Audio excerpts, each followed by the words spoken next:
Yun, what's up mga Carolyn Day Vlog. So, update tayo sa ating na grape cuttings na pruning natin nung nakaraang araw. So, watch and tapusin yung video at don't forget to subscribe my channel.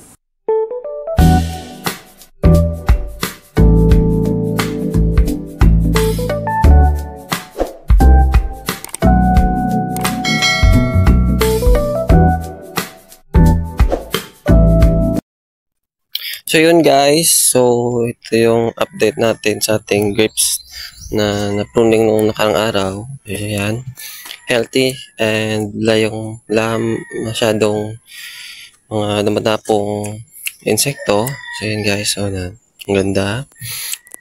And yun, sa kabilang side, nilagyan natin net para umapang siya at para mahaba pa yung kanyang gagapangin sa ating lagyan na net. Ayan guys, so beautiful ang ating grapes, healthy. So ayan guys, so ayan.